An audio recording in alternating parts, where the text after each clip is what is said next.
que ao meu pai sobrevirá. Assim nos diz a palavra do Senhor. Amém. Meus irmãos, o capítulo 44 de Gênesis, como nós acabamos de ler, ele aumenta ainda mais a tensão aqui nesse drama entre José e os seus irmãos. Há de se dizer que todo o processo de reconciliação, quando ele avança nos seus devidos estágios, quando ele sai de um estágio e avança para um próximo, ele realmente tende a ter uma tensão maior, ele tende a ter um drama maior, as situações dos pecados, das ofensas, dos danos causados, dos corações feridos e do orgulho ali ferido de cada uma das partes, eles vão se inflamando mais, as coisas vão ficando mais à tona.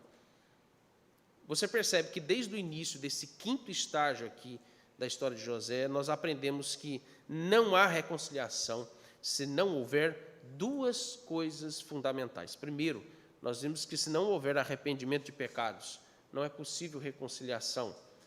Segundo lugar, se não houver alguém que esteja disposto a ser o fiador, o substituto para cobrir os danos, para cobrir as consequências dos nossos pecados e nos conceder o verdadeiro perdão, também não é possível reconciliação. O capítulo 42, por exemplo, ele nos revelou que os irmãos de José, eles reconheceram no seu coração, em conversa privada, a culpa dos seus pecados. Você vai ver isso lá no verso 21 do capítulo 42. No capítulo 43, você vê o segundo fundamento, o segundo requisito. Obviamente, eles não dependem de nós, da nossa própria vontade, nenhum de nós pode ser um fiador, um substituto. Então, veja, o capítulo 43 já nos revela Judá, como aqui tipificando Cristo, se propondo a ser o fiador da vida de Benjamim, se algo acontecesse com ele. Ou seja, o arrependimento tinha tomado forma no coração dos irmãos de José, como também o próprio Judá, ele mesmo aqui se coloca como o substituto no lugar do irmão, para ser o culpado se algo acontecesse com Benjamim. No capítulo 44, nos é então apresentado um teste final, onde José ele quer testar se veja bem, o arrependimento se manifestou, a gente viu no capítulo 42, mas ele quer ainda testar e ver se esse arrependimento ele é sincero, se esse arrependimento ele é verdadeiro, como a gente observa nos versos 1 e 2. E o teste ele gira em torno da figura ou da pessoa de Benjamim. Benjamim é a peça mais valiosa de todas aqui, em contraste com o copo de prata de José, que apenas aqui está prefigurando, nesse teste, o que tem mais valor aqui.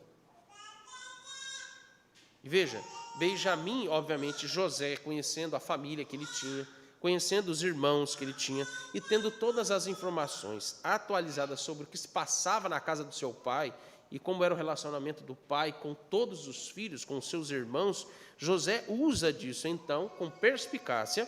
Quando eu uso a palavra perspicácia, não estou dizendo que com maldade, mas ele usa isso com destreza, para que ele possa testar os seus irmãos no que diz respeito a saber se eles realmente estão dando frutos de arrependimento.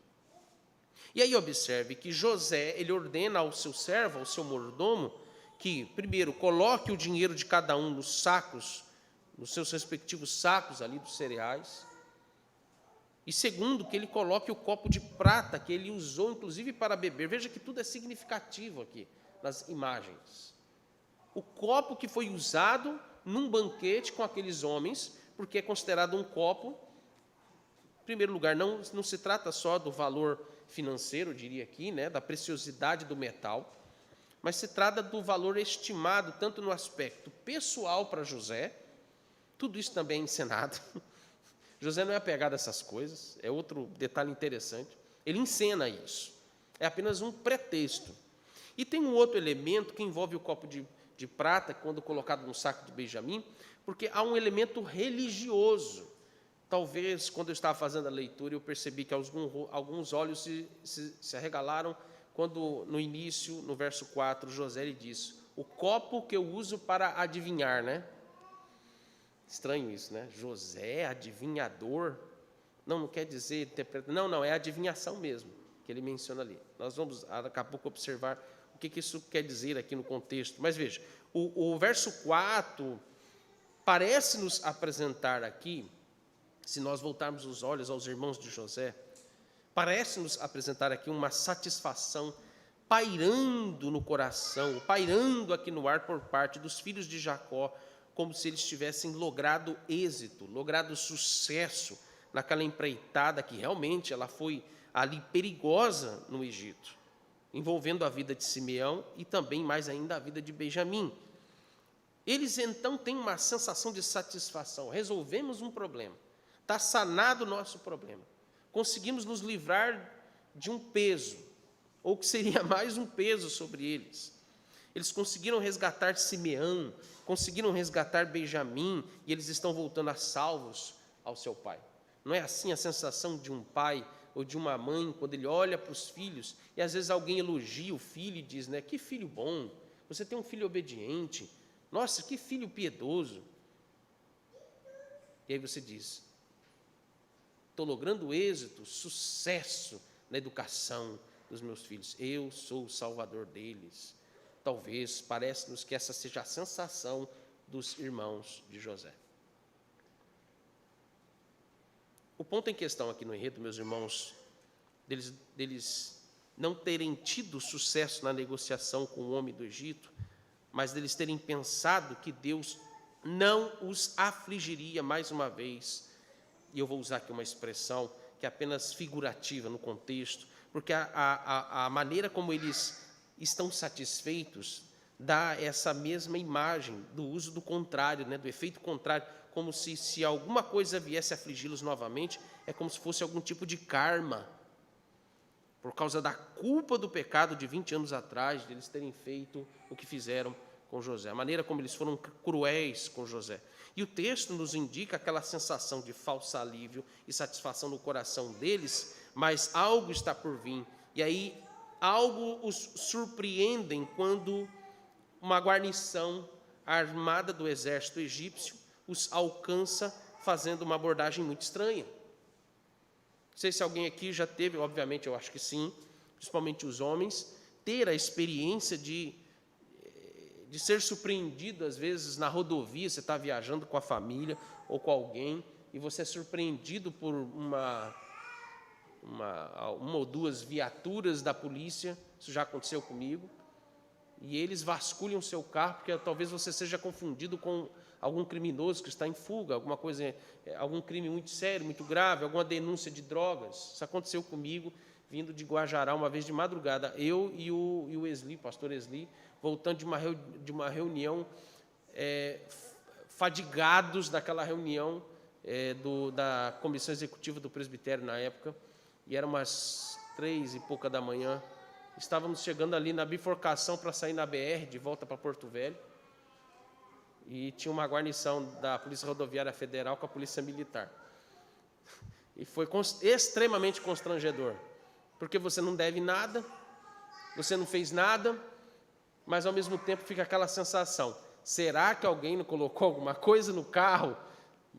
E aí, como é que vai ficar a situação? E se alguém colocou droga nesse carro e a gente não sabe?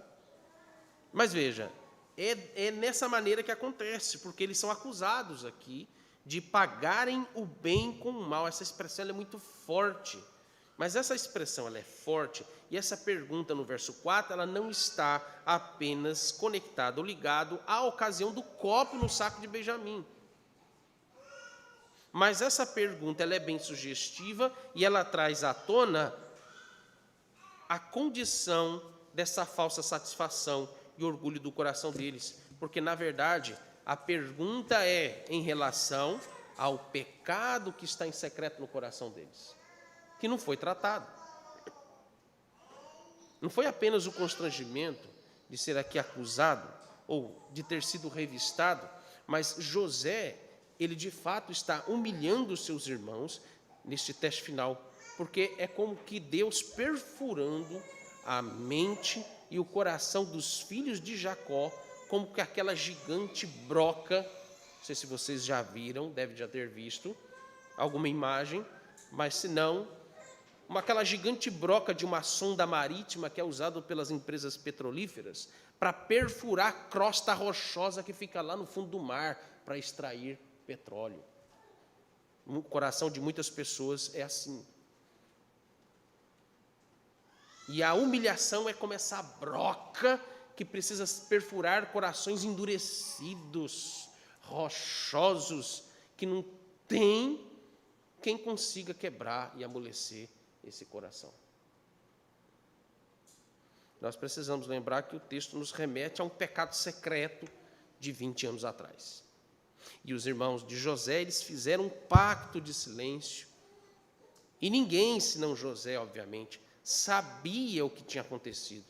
E aí imagine o que é lidar com a culpa de um pecado secreto de 20 anos atrás, no momento em que uma situação se repete de humilhação, de extremos constrangimento e perigo e risco, que na consciência deles, eles sabiam que aquilo era uma forma deles serem levados a lembrar do pecado que eles cometeram há 20 anos atrás.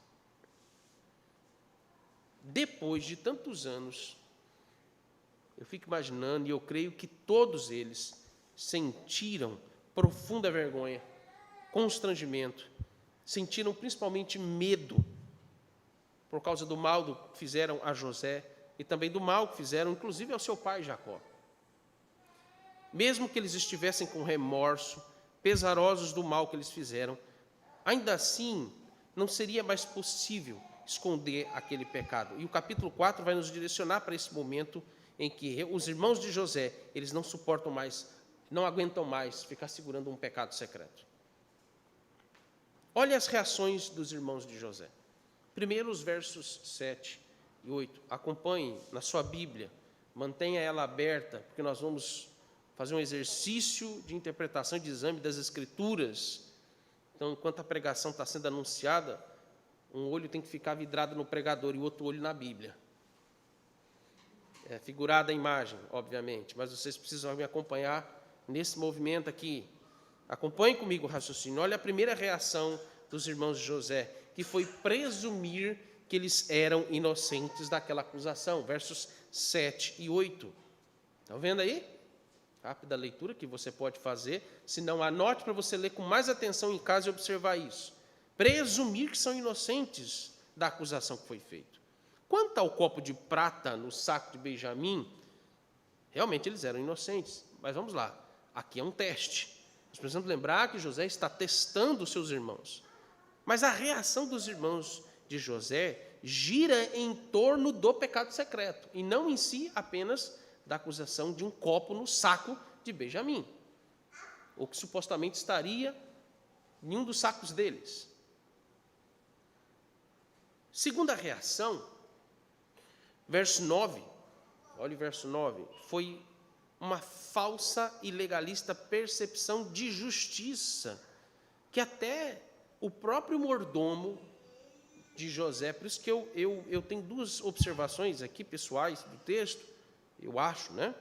Meio esquisito o negócio de falar acho, mas parece-nos, né?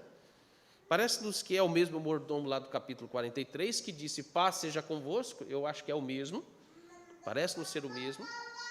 Como também eu penso que esse egípcio aqui, mordomo, era crente. Esse homem era crente, não é possível, né? Mas, enfim, observe, nessa segunda reação, os irmãos de José, eles dizem que seja morto o homem que pegou, que for achado o copo no saco, e todos nós ainda seremos levados como escravos para servir ao nosso Senhor. Uma percepção de justiça totalmente... Quem aqui é da área do direito já percebeu que é uma declaração muito grosseira, né? E o mordomo de José constrange-os, dizendo, apenas aquele que o copo foi encontrado é que vai ser levado como escravo. Ninguém vai morrer. Ninguém vai matar ninguém aqui. Apenas vamos agir com justiça. Observe como que o pecado nos tira também o discernimento do que é justo. Quando se presumimos que somos inocentes, e não somos, em vez de, primeiro, atentarmos, examinarmos o nosso coração o que está acontecendo, o que de fato Deus está nos tratando, nós já agimos presumindo uma inocência que, na verdade, ela não é real, porque nós somos culpados em todos os aspectos por causa dos nossos pecados. O ponto em questão é tratar dos problemas que envolvem a nossa pecaminosidade. E essa segunda reação, veja, eles têm uma falsa sensação de integridade moral por causa dos seus pecados que estão ali escondidos no coração, que os fazem agir de forma legalista quanto ao pecado dos outros. Aquele que for encontrado copo, que morra, e nós ainda seremos seus escravos. Terceira reação foi a excitação quando abriram seus sacos. É muito comum a pessoa que está prestes a ser apanhada do seu crime ficar ali apreensiva, agitada.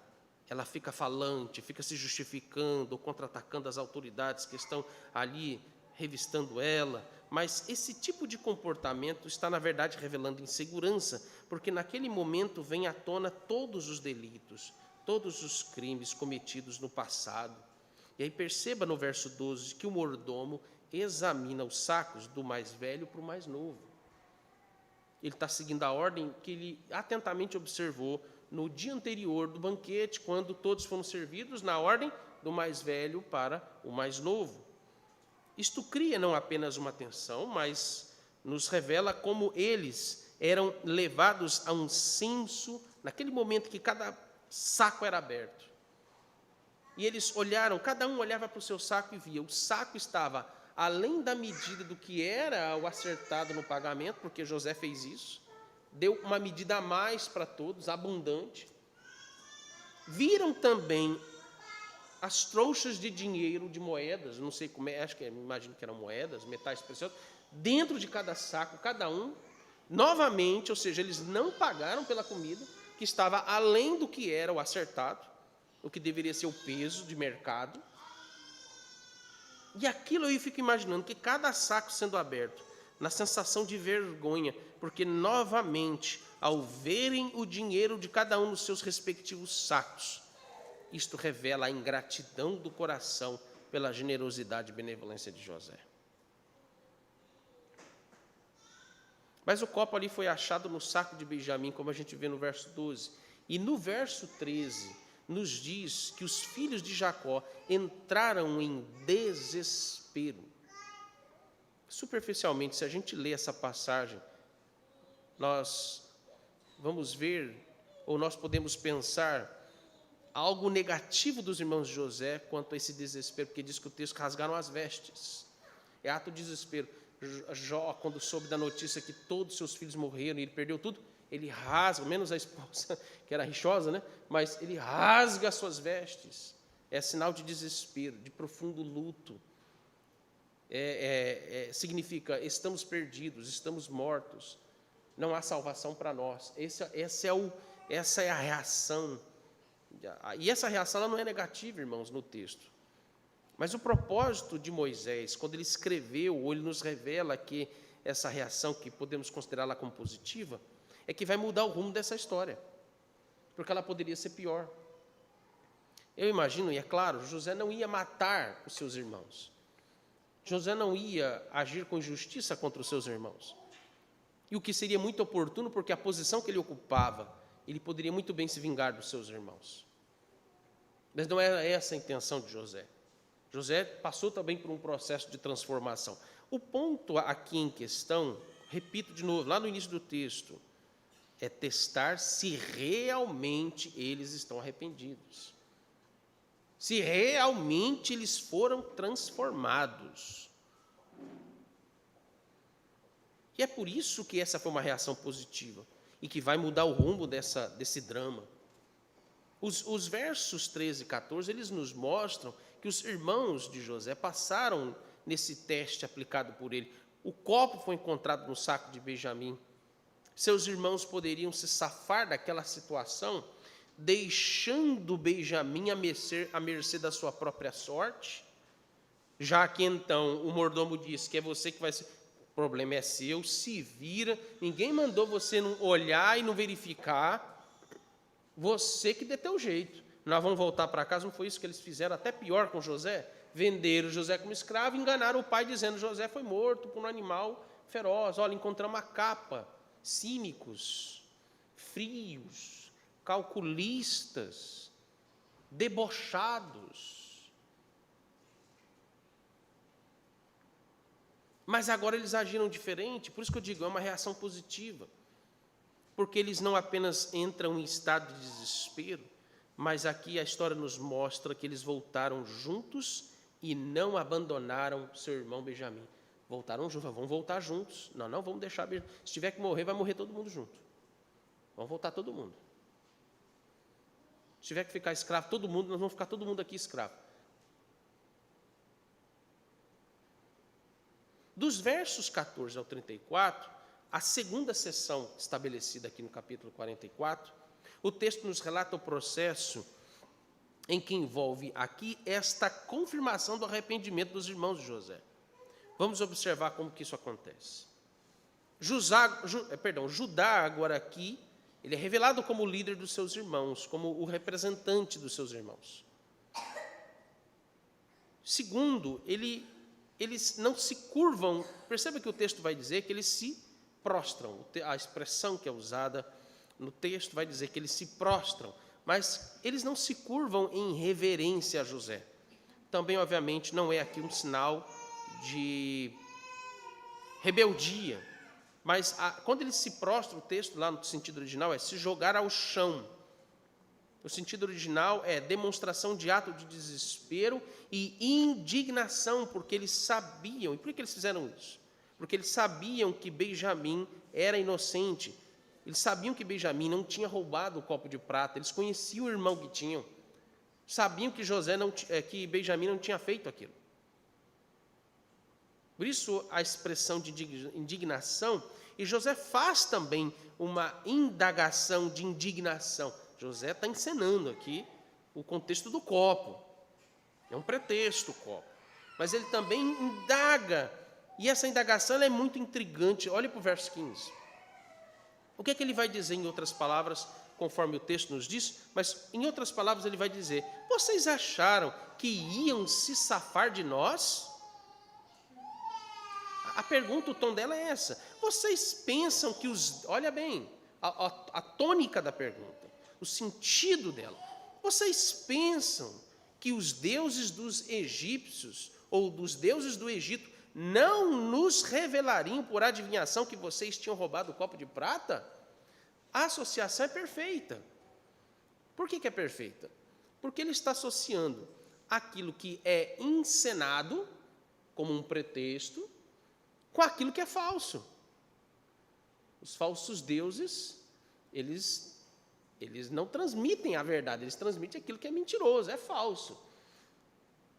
Observe bem, a perspicácia para fazer isso aqui tinha que ser um homem realmente tomado e inspirado pelo Espírito Santo, porque não dá para fazer isso aqui por conta, porque isso é muito perigoso. Isso é algo muito sério, isso aqui não acontece todos os dias. Isso é raro. Só em momentos realmente que são marcantes e são necessários que isso, Deus pode fazer com que isso aconteça, mas a priori isso está muito restrito ao contexto de algo que nos revela uma situação que ela é única. Única.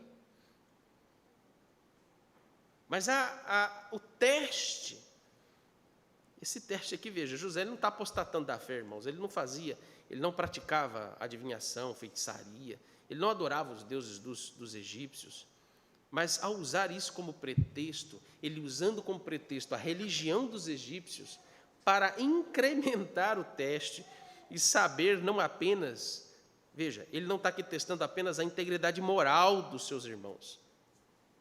Qual é o ponto que envolve a marca do verdadeiro arrependimento? Essa é a pergunta aqui. Qual é o ponto que nos leva a realmente ter certeza de que alguém verdadeiramente ele está arrependido dos seus pecados? Ele quer testar, ele quer saber se os seus irmãos ainda eram fiéis ao único e verdadeiro Deus. Fidelidade ao único e verdadeiro Deus. Aqui nós aprendemos que o verdadeiro arrependimento vem do único e verdadeiro Deus.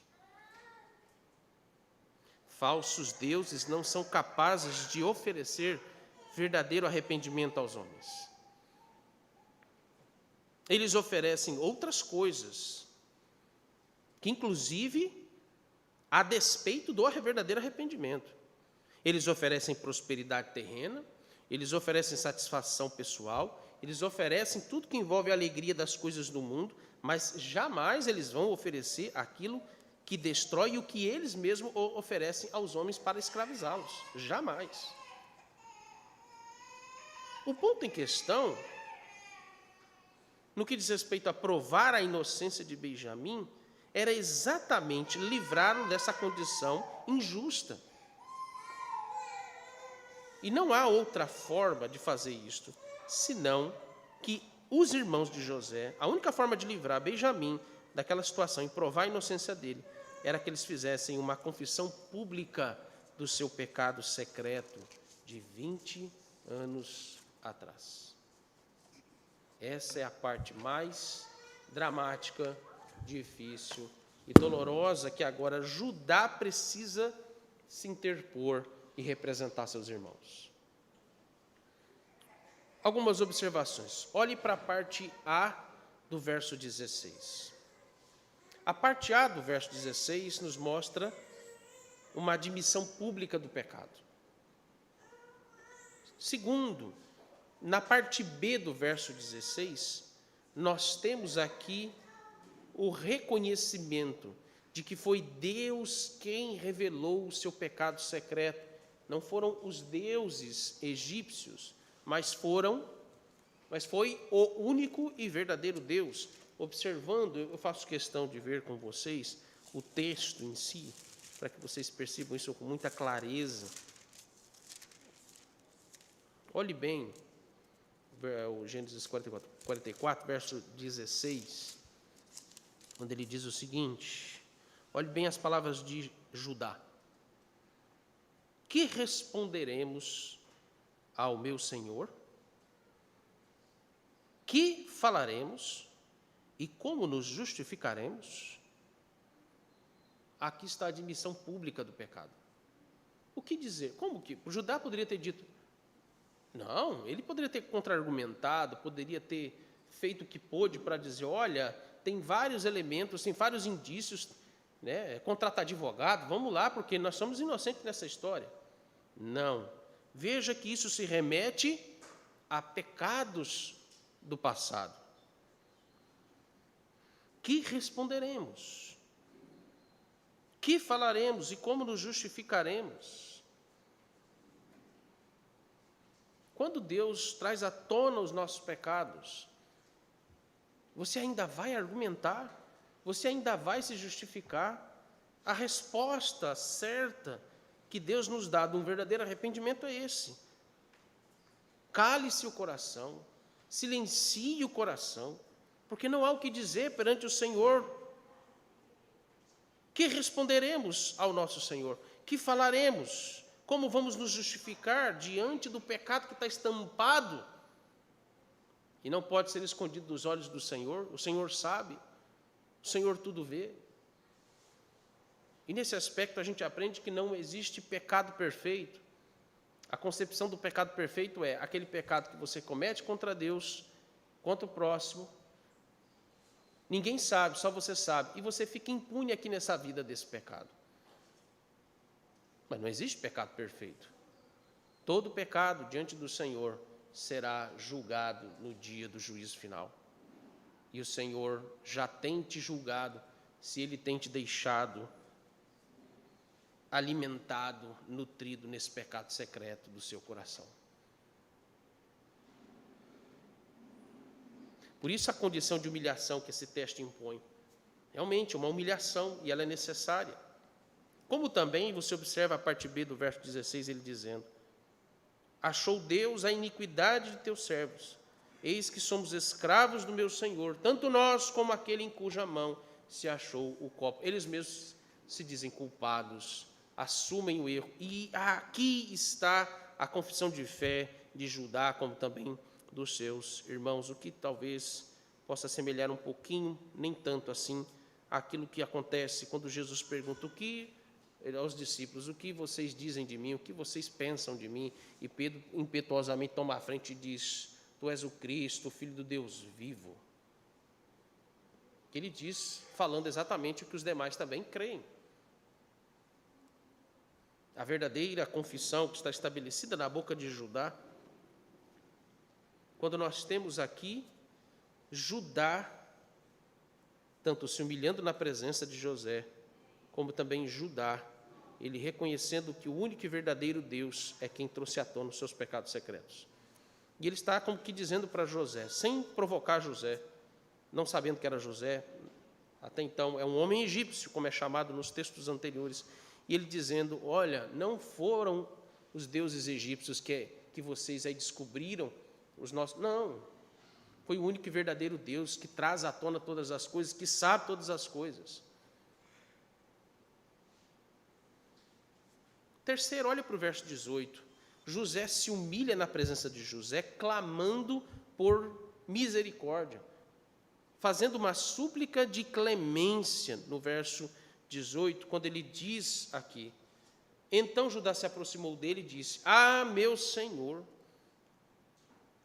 rogo-te, permite que teu servo diga uma palavra aos ouvidos do meu senhor, e não se acenda a tua ira contra o teu servo, porque tu és como o próprio faraó. Ato de clemência, não justificar, mas realmente clamar pela misericórdia do Senhor. Quarto, quando Judá considerou o sofrimento do seu pai, o que ele não havia feito na ocasião quando vendeu José, ou ele propôs vender José como escravo aos seus irmãos, e observe os versos 19 até o verso 31, como ele vai descrevendo em detalhes, não vou ler o texto, mas você vai perceber, ou já viu na leitura, ele descreve em detalhes, vai narrando fidedignamente tudo que foi acontecendo, não omite nada. Fala espontaneamente toda a verdade. Quinto ponto que é importante do discurso de Judá, quando ele se prontificou em ser o substituto do seu irmão Benjamim, nos versos 32 e 33. Eu gostaria de ler esses versos quando ele diz: porque teu servo se deu por fiador por este moço para com meu pai, dizendo: se eu o não tornar a trazer-te, serei culpado para com meu pai todos os dias. Agora, pois, fique teu servo em lugar do moço, por servo do meu senhor, e o moço que suba com seus irmãos. Ele não intercede aqui só por Benjamim, mas ele também intercede pelos demais irmãos. Quais as aplicações que nós podemos tirar dessa passagem? Primeira aplicação: em processo de reconciliação, o verdadeiro arrependimento dos nossos pecados, ele sempre vai ser colocado à prova. Meus irmãos, sempre vai ser colocado à prova. E vejam, assim como foi com os irmãos de José, esses testes também nos humilham. Esses testes também para nós são difíceis. Por quê? Há uma desconfiança, ainda há o elemento insegurança. Dois pecadores que, num processo de reconciliação, precisam ter certeza de que realmente essa reconciliação está sendo concretizada com os frutos de mudança de comportamento, de conduta, de mentalidade. A parte ofendida, também sendo pecadora, desconfia, fica insegura e às vezes vem à tona. E isso, para quem é o que ofendeu, o ofensor, reconciliado, ou já tendo confessado, já tendo agora estado reatado, ele sempre ter de ser confrontado e testado se realmente ele está arrependido do seu pecado e da sua ofensa. Para ele isso é uma humilhação, e tem que ser, e deve ser. Pode parecer injustiça quando isso acontece conosco, mas não é, meus irmãos, porque esses testes vêm do Senhor a nós. Estas situações humilhantes Deus usa para colocar à prova o nosso arrependimento e, principalmente, a nossa fidelidade a Ele, para verificar se realmente a nossa fidelidade a Ele não foi abalada. Eu imagino o quanto deve ser humilhante para um marido já ter confessado o seu adultério à esposa, ter resolvido todas as questões que tinham que ser resolvidas, ter se reconciliado ou reatado com ela, mas ainda ser cobrado a todo momento dessa fidelidade a ela, porque ela ainda não está segura.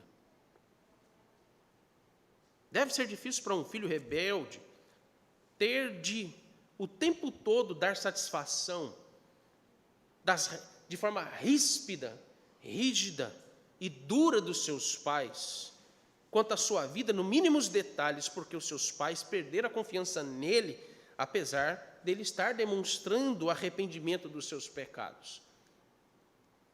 Como deve ser difícil para um homem que não consegue mais voltar ao exercício, por exemplo, isso até pessoalmente me atinge, e não pode mais voltar ao ministério pastoral, ou não pode mais voltar ao presbiterato ou ao diaconato por causa de um pecado escandaloso que ele tenha cometido. E ele vai ter que conviver isso para o resto da vida. Testes que nos humilham.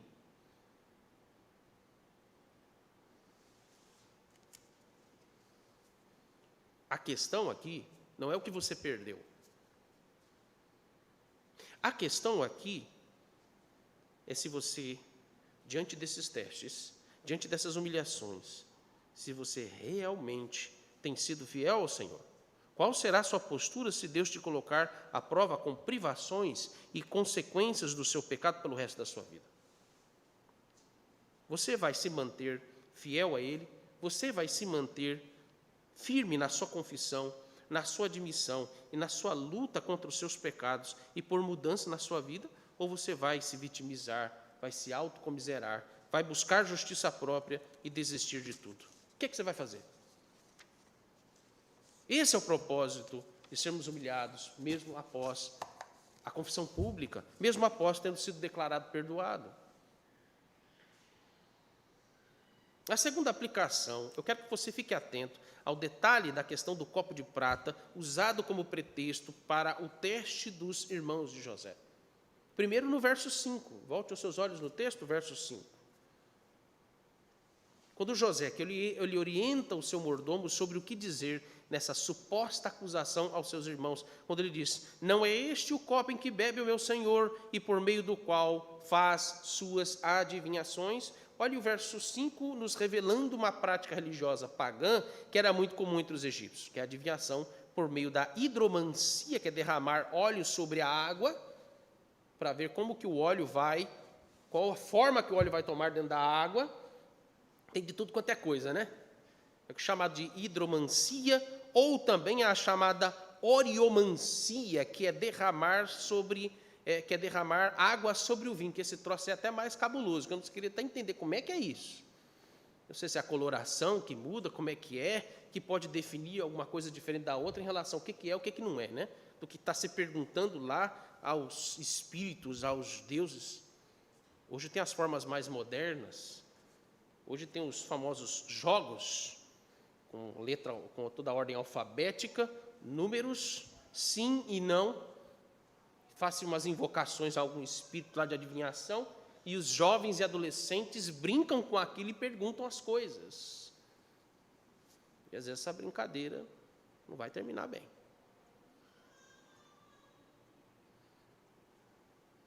Mas José é um homem muito sério aqui, ele não está abusando disso, mas ele está, na verdade, sendo usado pelo Espírito de Deus em tratar o coração deles. Porque aqui ele está usando isso para que possam ser confrontados. Veja, essas práticas era tanto para saber dos deuses o futuro, como também saber, eles faziam muito isso nos tribunais egípcios. Os tribunais egípcios era comum o uso desses copos ou dessas taças. Não sei se vocês sabem, a imagem da taça nas escrituras, na história, ela sempre nos remete àquela figura de um cálice que derrama a ira. Então, a taça também é um elemento que simboliza justiça, ou castigo, ou juízo. O veredito é inocente ou culpado. E o que acontece ali, religiosamente, ali na idolatria dos egípcios, a imagem é, então, ali definir, segundo os juízes e os sacerdotes pagãos, se aquela pessoa era inocente ou culpada. Olha o verso 15 ainda, quando José continua com o mesmo artifício no seu teste. Que é isso que fizeste? Não sabeis vós que tal homem como eu é capaz de adivinhar? E, na verdade, José aqui está usando essa prática de adivinhação pagã para saber se os seus irmãos eles estão fiéis ao único e verdadeiro Deus. E o verdadeiro arrependimento, qual é o ponto aqui? O verdadeiro arrependimento é uma virtude que provém do único e verdadeiro Deus. Esse é o ponto que eu quero destacar. É simples assim. E como eu disse antes, falsos deuses não são capazes de produzir verdadeiro arrependimento. O verdadeiro arrependimento destrói os ídolos. O verdadeiro arrependimento destrói os falsos deuses do nosso coração. A questão é que uma das coisas que você deve estar sempre alerta quando se trata de lidar com seus pecados é se os falsos deuses estão mascarando os seus sentimentos, se eles estão mascarando as suas emoções, as suas reações de tristeza em relação à culpa dos seus pecados, especialmente em situações onde você está em processo de reconciliação. Isso acontece. Os falsos deuses podem mascarar, podem não, eles mascaram os sentimentos do coração de uma pessoa e ela acha que está arrependida. Ela pensa estar arrependida,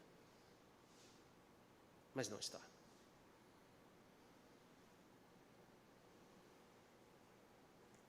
Os falsos deuses jamais vão permitir que você abandone o que eles oferecem para você.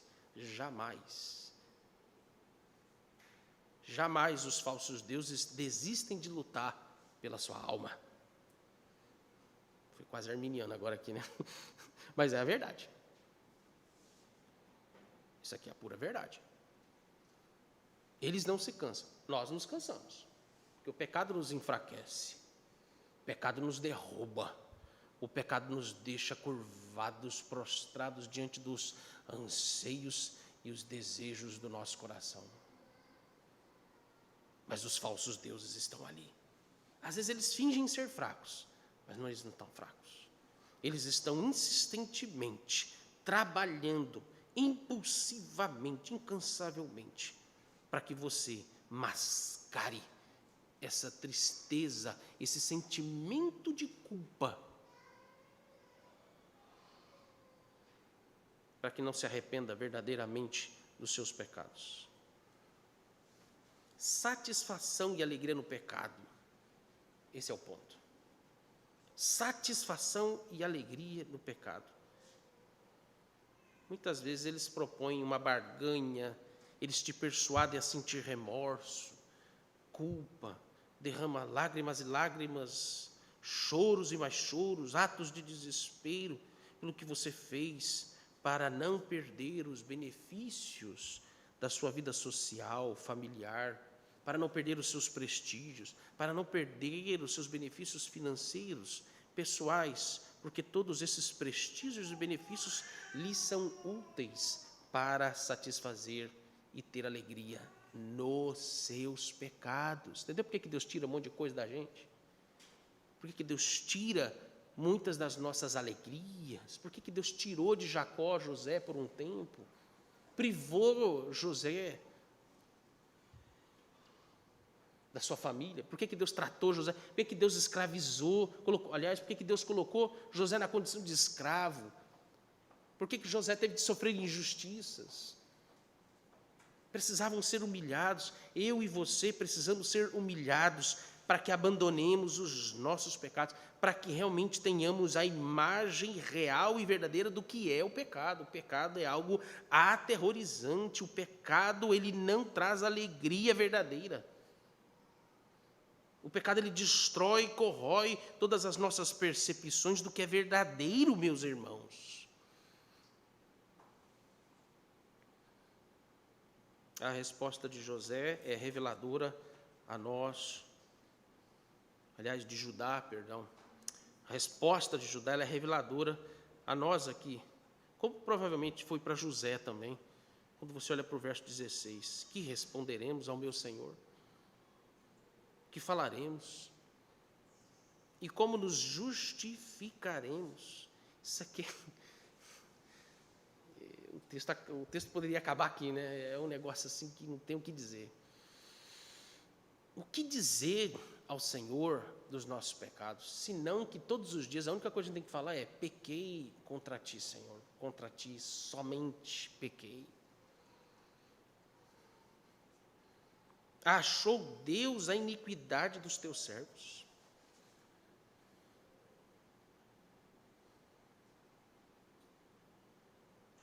Eis como somos escravos do meu Senhor. Todas as palavras judaicas estão correlacionadas ao que é o pecado. Não há justificativa para o pecado. Deus abomina e Ele sabe dos nossos pecados e nos tornamos escravos do nosso pecado. Essa é a confissão de Judá.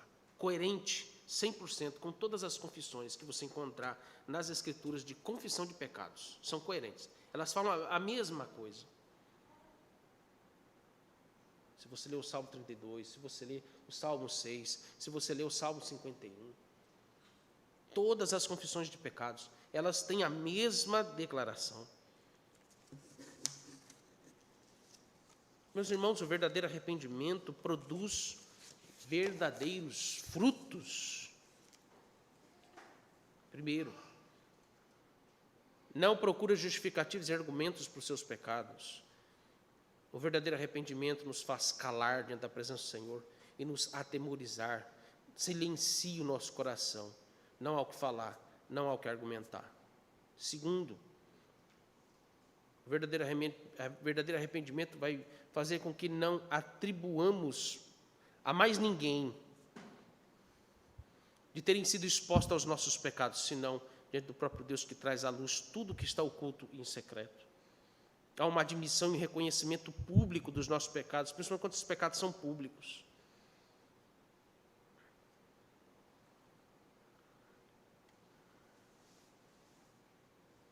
A terceira aplicação: qual é o processo completo do arrependimento? Não basta aqui admitir, mas é necessário mostrar na prática que você está realmente arrependido, seja qual for as consequências que você vai ter de assumir.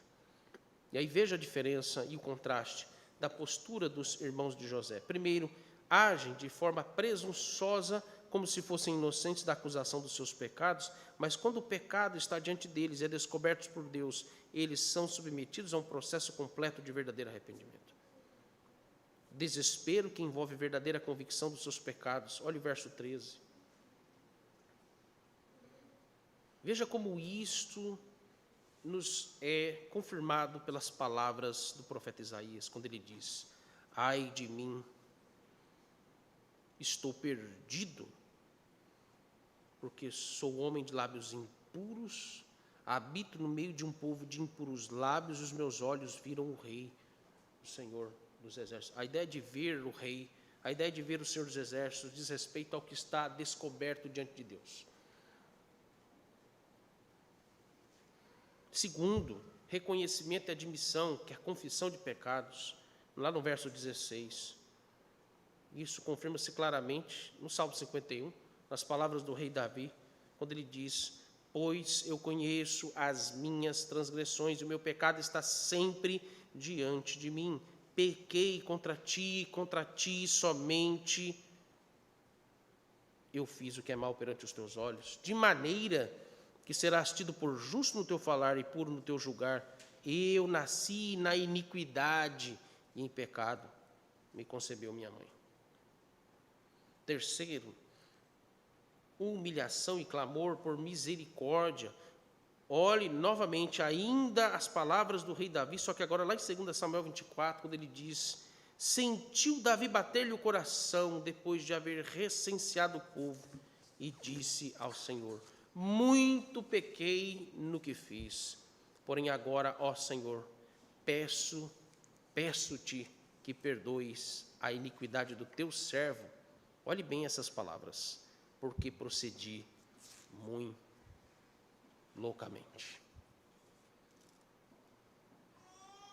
Disposição para a reparação dos pecados. Essa é uma fase difícil do processo de arrependimento. Dos versos 19 ao 34. E veja, muitos homens, maridos, pais e oficiais de nossas igrejas devem orar como Davi, aqui em 1 Crônicas, capítulo 21, verso 17. Homens, preste atenção como tem que ser a sua oração diante dos seus pecados, quando esses pecados afetam aqueles que estão sob a sua responsabilidade, o seu governo, seja em casa, na igreja, ou principalmente quando também envolve a sociedade, se você ocupa ofício, cargos públicos, se você ocupa algum exercício de governo ou autoridade na sociedade, preste bem atenção o que Davi vai dizer. Não sou eu o que disse que se contasse o povo? Eu é que pequei, eu é que fiz muito mal, porém, estas ovelhas, que fizeram? Ah, Senhor, meu Deus, seja, pois, a tua mão contra mim e contra a casa do meu pai, e não para castigo do teu povo.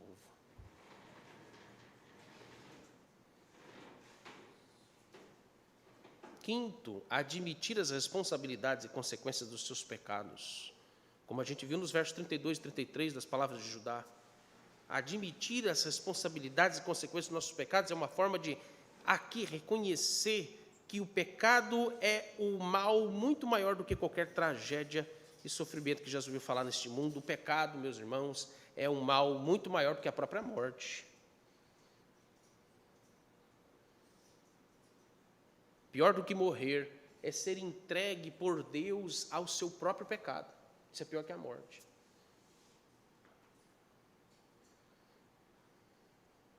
Qual é a quarta aplicação?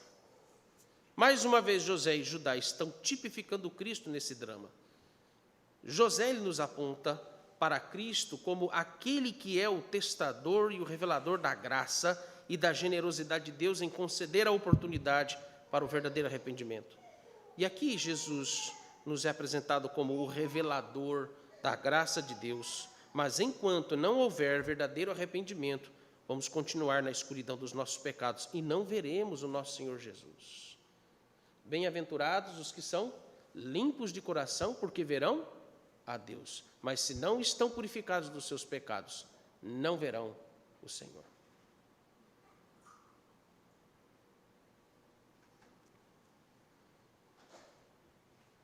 Cristo nos é apresentado aqui como aquele que vai nos revelar a graça do Senhor.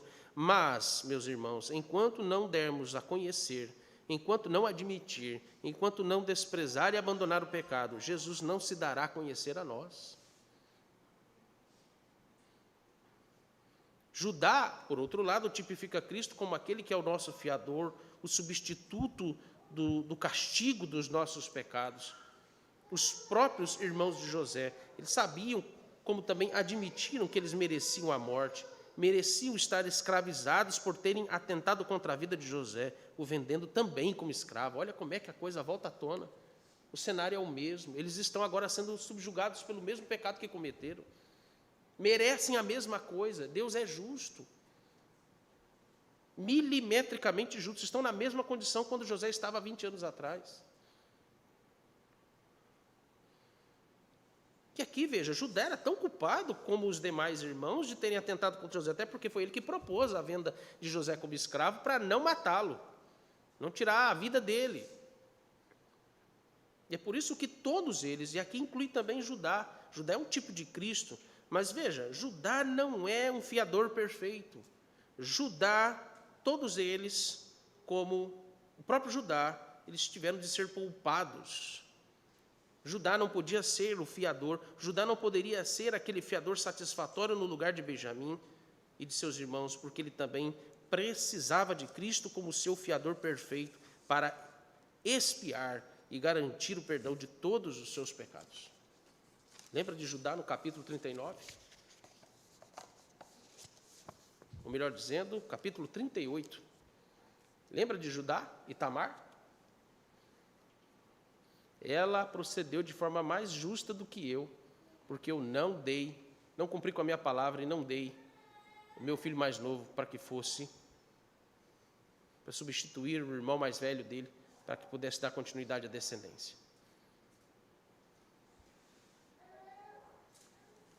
Isto aqui nos ensina uma lição muito difícil e dura para nós. Eu me dirijo agora a nós que somos pais.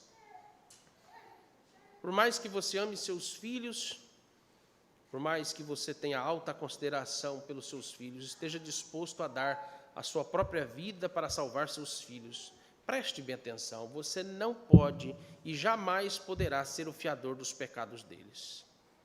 Especialmente quando eles pecam contra Deus e contra outras pessoas em condições escandalosas. Você não pode tomar o lugar deles na punição e na consequência dos seus pecados. Porque assim como você, eles também só poderão contar com o socorro e com a misericórdia de Deus para serem salvos dos seus pecados. Então não tente tomar o lugar deles. Não cometa esse erro. Porque se você fizer isso, a ira do Senhor está se manifestando sobre a sua casa, porque eles precisam ser tratados nos seus pecados. Não esconda os pecados dos teus filhos. Trate, corrija e repreenda os teus filhos.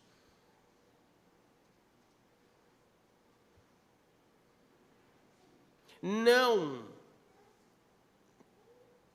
diminua o valor terrível, o horror dos pecados dos seus filhos. Não pormenorize os pecados dos seus filhos. Eles precisam ser humilhados. E é melhor que seja feito isso em casa, irmãos, para que fora de casa não sejamos mais constrangidos quando eles são repreendidos por pessoas de fora. Isso dói mais.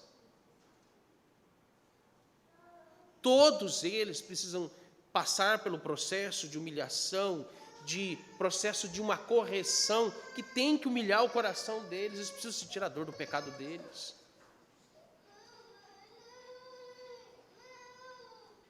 Eles não vão te odiar por causa disso.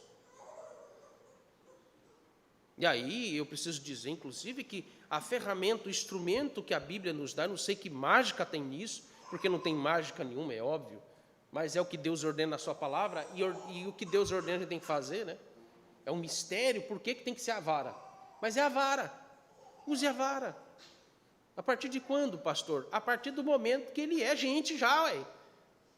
O discipline. Saiba discipliná-lo. Saiba dosar o uso desse recurso, porque o recurso não é para machucá-lo, é para fazê-lo sentir a dor do pecado. É diferente. Fez birra? Usa a vara. Te desobedeceu? Usa a vara. Mas nós vamos ter que ficar usando a vara o tempo todo, pastor. É isso mesmo. Quando chegar lá para a idade dos seus 7, 8 anos de idade, os filhos que foram corrigidos com vara desde pequenininho, não vai precisar mais da vara. Você simplesmente vai dizer para ele, faça tal coisa. Ele vai fazer. Ou se ele não fizer, porque é pecador. Você vai poder chegar a ele com a autoridade que você tem de pai ou de mãe e dizer, você pecou contra Deus porque você não fez o que eu te mandei fazer. Meus irmãos, a sensibilidade do coração, o coração moldado pela vara, é um coração que vai estar sensível à tristeza dos seus pecados, ao horror dos seus pecados. Vai ser mais doído ter que ouvir a mãe e o pai dizer, você pecou contra mim, contra Deus, e ele vai preferir a vara. Porque a vara adornou o coração dele para que ele possa ouvir as palavras duras de correção e de arrependimento.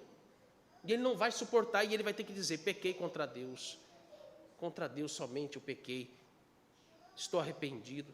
Eu estou aborrecido do que eu fiz, envergonhado do que eu fiz. Experimente isso aos filhos que estão pequenos. Os que já estão um pouquinho mais grandinhos, ainda dá tempo. Ainda dá tempo. Os que já cresceram, você vai ter que orar, pedir a misericórdia do Senhor para suportar aquilo que infelizmente não foi mudado e corrigido no coração deles. E a casa de Jacó nos mostra que a graça de Deus, ela atua independente dos nossos esforços. Mas eu fico olhando para a história de Jacó, dos seus filhos. E, meus irmãos, o que eu concluo é, a gente não precisa passar por isso aqui. Não precisa. Você não precisa passar pelo que Jacó passou. Você não precisa ter de sofrer as terríveis humilhações que Jacó passou com seus filhos, de ser privado de tal forma, tamanho sofrimento desse homem ter dito: se eu perder Benjamim, eu vou para a sepultura em profunda tristeza. A palavra ali, morte, sepultura, é a mesma usada para Sheol, que significa inferno. Olha o que é o desgosto de um homem que teve de lidar durante muitos anos com filhos insolentes e rebeldes. E que, se não fosse a misericórdia de Deus em ter humilhado esses homens, o que seria da casa de Jacó? O que seria de Judá e da sua linhagem? Teríamos o nosso Redentor hoje? Quando o homem bota a mão nas coisas, o fracasso é completo.